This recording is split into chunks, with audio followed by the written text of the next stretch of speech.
Hi guys, this is Sam Mall for SAP Careers and Job Seekers Group. Today we are going to talk about how to build a great resume. A lot of times we make resumes, however, that coveted interview eludes us because the format of the resume, the content of the resume doesn't really speak for themselves. So today I'm going to talk about 5 points which you will need in order to make a world-class resume. Remember guys, the objective of the resume is to make the person or the hiring manager who's trying to hire you pick up a phone and call you. So the focus is simple. You'll send a document and you'll get a phone call back. So that's what we're going to look at. So let's talk about the first point that you need to do in a resume. So the first thing you need to do is research the job title you're applying for. So what you will do is I'm going to write this down. So number one, you will research job title and study at least 10 of them. 10 of titles. Study. So I'm going to study 10 of the job titles. I'll give you an example. So if you want to apply as a sales and distribution consultant, or you want to apply as a procurement consultant, or you want to apply as a financial management consultant, or you would like to apply a project systems or production planning consultant, or you want to apply as a business analyst, right? So most of the time, what will happen is the job title would be saying they are looking for a SAP FICO consultant or financial and controlling consultant. However, it would be related to the industry that they are asking you to apply into. So what I would do is I will look at 10 job titles with finance title or FICO consultant title, and I'm going to document and study those 10 jobs, right? That's very important. What I'm going to do is my objective here is to make a sheet which talks about key hiring criteria. So every job has key hiring criteria. They hire for a reason. So by identifying 10 similar jobs, you will be able to narrow down and focus on what we call as the key hiring criteria. All right, that's very important. Number one. Number two, we will make a resume cheat sheet.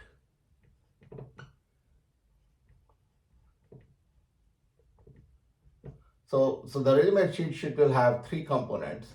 Number one, it will have the behavioral skills. Number two, it will have the techno-functional skills.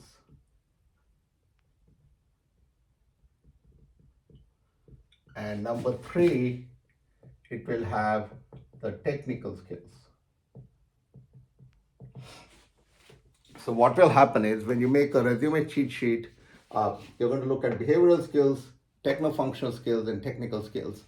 By narrowing down to these 3 skills, you will identify what we call as key search terms or key terms in each of these areas. Behavioral skills could be leadership, team building, working under pressure, how do you handle conflict. So these are mostly situational specific or what we call as cultural fit for the company. So the recruiter will look at the behavioral skills. Once you're past the recruiter, then you're going to look at the hiring manager. The hiring manager could be of 2 types. It could be a senior person who does a 2-in-1, who does your techno-functional and the technical interview, or it could be just the person who's going to do technical interview. And the third interview could be the hiring manager. So the second person could be a tech out, what we call as a technical interview person. Either way, you need to know techno-functional and technical skills.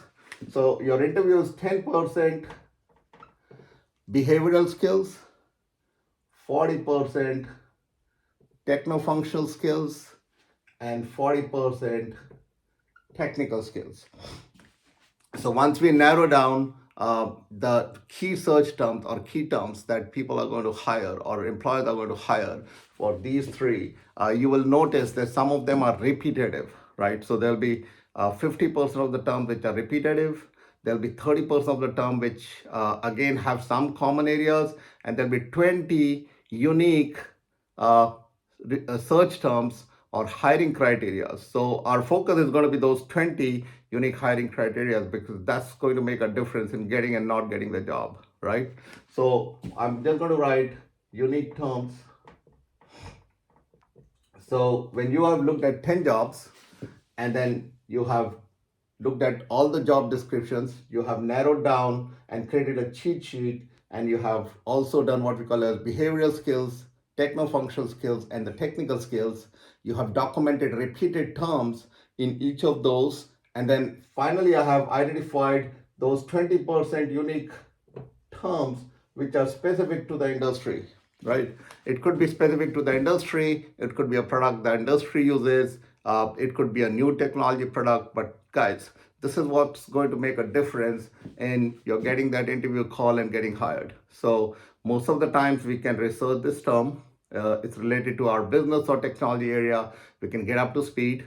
And I call that a 3-to-1, which means you watch 3 hours of audio visuals, 2 hours of practice. In most of the time there is a trial system available, and 1 hour of documentation on that. So that would cover this 20% unique skill, even if you have not done that work in the past. But since technology and business are related, you'll be able to learn that extremely fast. And this I'm talking from personal experience, and also coaching hundreds and thousands of consultants. Number 3, so we are going to look at resume format.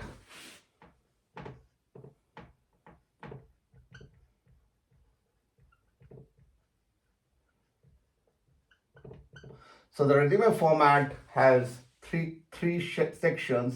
First is the header. The second section is the body of the resume, and third is the footer of the resume. Okay, so now in the header section, you will create what we call as a paragraph which specifies in 5 to 7 lines what is it, why should you be interviewed, what is it that's special in you, so you should get that interview call. And that's the most important. So the components required in the initial header, introductory paragraph, is your general experience, your specific experience to the skill that they are hiring, which is mostly the unique skills and the technical skills. The integration aspects, that means how departments integrate and how modules integrate. You need to know that, right?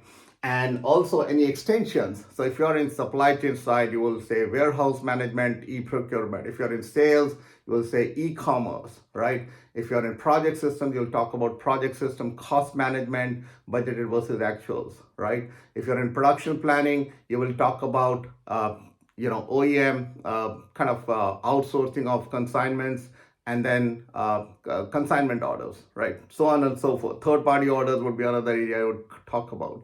So extensions are important. So you'll talk about extensions in your header. Last but not the least, you're going to talk about the clients you worked, the industry solutions you worked.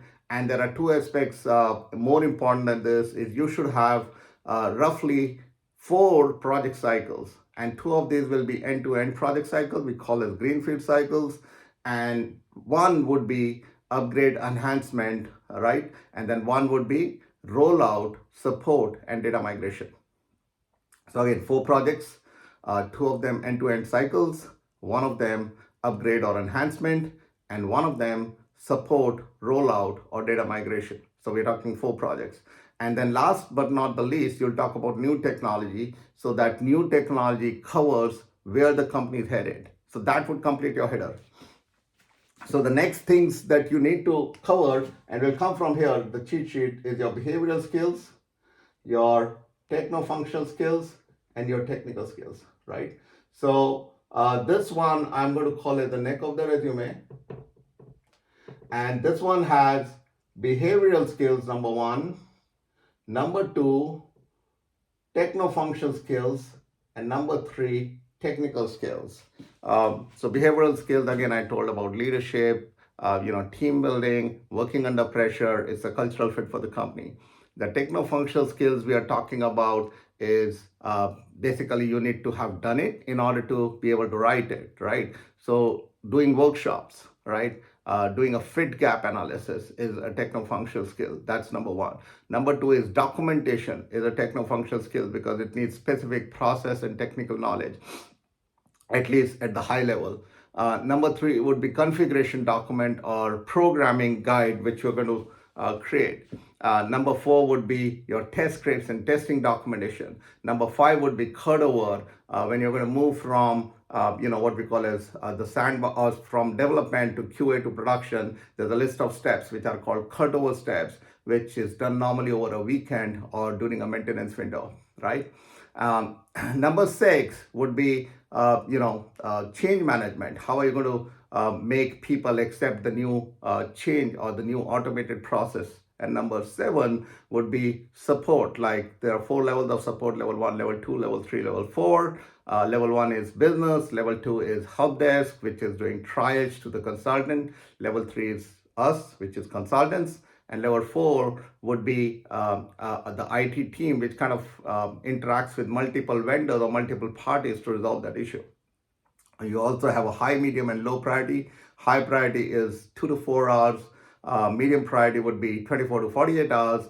And then 3 to 5 business days would be low priority. So most tickets that you will get in support are high or medium. So there you go. So you will have the body of the header of the resume. In the header, you will have the neck of the resume. And in the neck of the resume, you're going to have behavioral skills, techno-functional skills, and technical skills. Next comes the body of the resume. So let's kind of take this down because I'm running out of space. So this should show full project cycles. Full project cycle. That means I'm going to do an end-to-end project, right from requirement gathering to documentation, to configuration, to testing, to cutover, data migration, change management, and support. So I talked about the 6 or 7 steps which should go, and it should show all of those phases, which are project management phases, and what did you contribute in each of those phases, right? So we will write roughly 4 project experience or 4 employees. Now, if you have 15 to 20 years, we don't need 15 to 20 years. 10 to 12 years is good enough for you to get the max salary that you need. The next one would be the footer of the resume, and it's an important concept. The footer will have professional qualifications.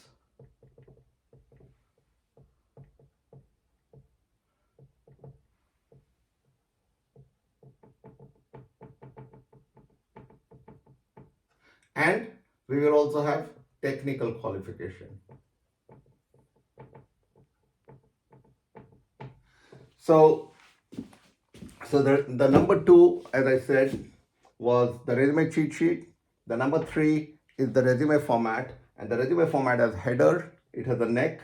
The neck has 3 areas: behavioral areas or soft skills, techno-functional areas, which are techno-functional skills, and then the technical areas, right? The body of the resume has full cycle projects, and we need to show 4. I said 2 full cycle, 1 upgrade or enhancement, 1 rollout support, data migration project. And then the footer of the footer of the resume has 2 areas. So number 1, it has professional qualifications, which is your industry specific qualification. Like you might be a CPA, you might be a certified supply chain manager, you might be a certified procurement specialist or certified HR professional. So those would all go here, plus your qualification for the application. For example, if you're working on SAP, you would say I'm certified consultant, right, in that respective module. And last but not the least is the technical qualification. In most cases, undergrad or a postgrad, if it's a helpful degree. If you have done from another country which is not known, you can just write undergrad or postgrad and just say university college. You don't have to really mention a long name of the university. A lot of people not recognize, and it put doubts sometimes, right? So there you go, guys. That's the resume format. The fourth thing I'm going to write about is you will actually go out and customize the resume, right? So job specific customization.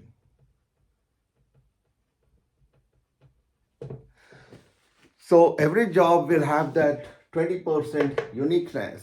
So though we have looked at 10 to 20 jobs, and then we have made a resumes based on those 10 to 20 jobs, every job you apply will have 10 to 20% unique areas. And if you look at the job, so don't worry about the top, which is the behavioral side. Like they'll talk about the soft skills. Your qualifications is more or less you can cover those. However, they will have some unique skills which are industry specific. Retail will have retail, oil and gas will have oil and gas areas, banking will have banking sector, public sector will have public sector compliance, automotive will have automotive, healthcare will have FDA related stuff or compliance or clinical research stuff, so on and so forth. So you need to make a change in that resume which we made at the top, and then be specific to that need of that job. And you also need to prepare both for the job description and for the industry you're applying it. Right. Last but not the least, we will prepare what we call as interview cheat sheet.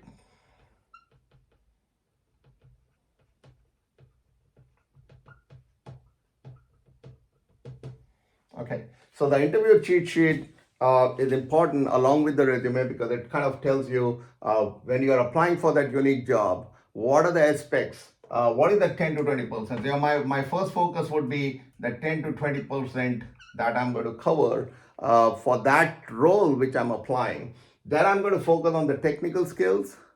Then I'm going to focus on techno-functional skills, and then I will cover the behavioral skills. However, this is a summarized sheet.